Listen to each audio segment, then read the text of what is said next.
Imagine this. It's July 19th, 2026. MetLife Stadium is shaking. More than 80,000 Americans are screaming as the United States stands just 90 minutes away from becoming world champions. Not in basketball, not in baseball, football, the real football. And somehow the craziest part is that it almost makes sense.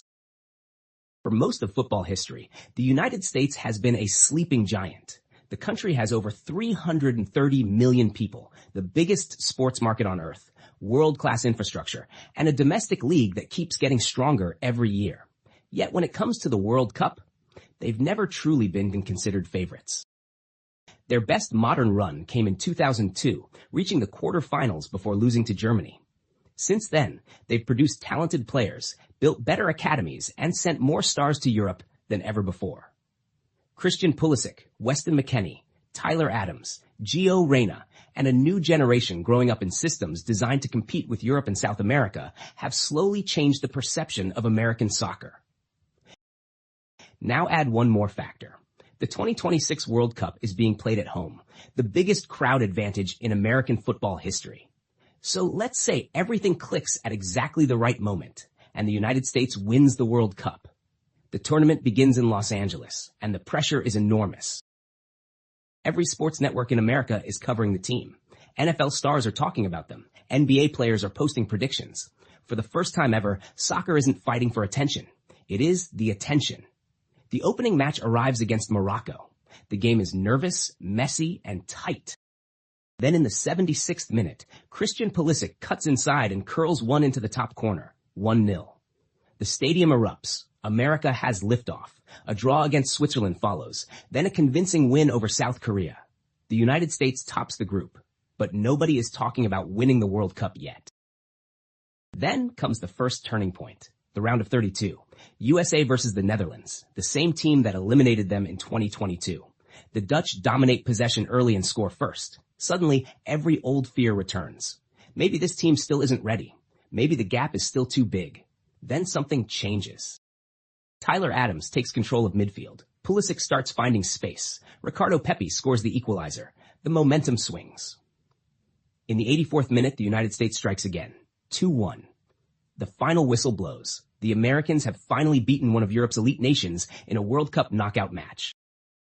Now people are paying attention. The quarterfinal brings Brazil, and this is where things get ridiculous. Brazil arrives with stars everywhere. Vinicius Jr., Endrick.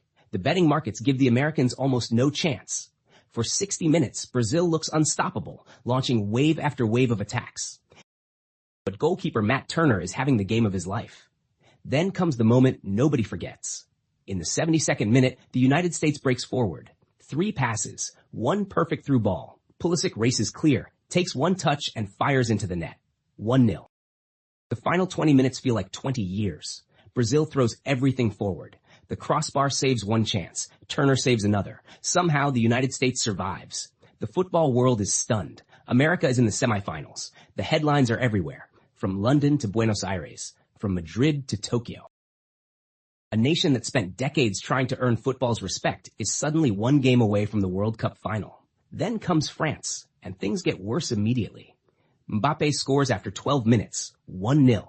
Silence inside the stadium. The dream is slipping away. France controls possession, tempo, and territory. Until halftime. Whatever is said in that American dressing room changes history. The second half is completely different. The pressing becomes aggressive. The passing becomes fearless. The crowd becomes deafening. In the 67th minute, Gio Reyna equalizes. 1-1. Momentum shifts. France starts making mistakes. Then, in the 88th minute, a corner kick drops loose inside the box. Chris Richards reacts first. Goal. 2-1. The stadium explodes. France throws everyone forward for 1 final attack, 1 final chance. The whistle blows. The United States is in the World Cup final. And now the entire country is obsessed. NFL training camps stop to watch. Baseball broadcasts discuss tactics. Celebrities suddenly become football experts overnight. Every sports conversation in America leads to 1 question. Can they actually do this? The final arrives. USA versus Argentina. The defending champions. The football nation. The Giants. The match feels bigger than sport. For Argentina, it's another chance to cement a golden era. For America, it's a chance to completely rewrite football history. The game begins exactly as everyone expects. Argentina dominates possession. Their passing is smooth. Their movement is relentless. In the 33rd minute, they score 1-0. For a moment, reality returns. Maybe this is where the story ends. But this team refuses to disappear. The Americans push forward in the second half. The crowd senses it. Something is changing. In the 62nd minute, Pulisic wins a penalty. The captain steps up. No hesitation. Goal. 1-1. The loudest roar ever heard at a football match echoes through the stadium. The final half hour becomes chaos. Both teams create chances. Both goalkeepers make miracles. Neither side breaks. Extra time arrives. Still tied. 120 minutes of football cannot separate them. The World Cup will be decided by penalties. The pressure is unbearable. Millions are watching across America. Billions around the world. Argentina scores. USA scores. Argentina scores. USA scores. 4 rounds pass. 4-4.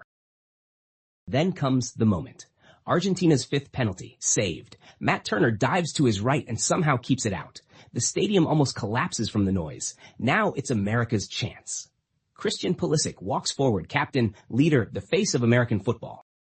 He places the ball on the spot, takes 3 steps back, breathes deeply, and begins his run. He shoots. Goal. The United States are world champions. And that goal doesn't just win a football match. It changes everything. Within weeks, youth football registrations explode across the country. MLS attendance reaches record levels. Major European clubs begin investing heavily in American academies. Young athletes who once dreamed of the NFL or NBA suddenly dream of the World Cup.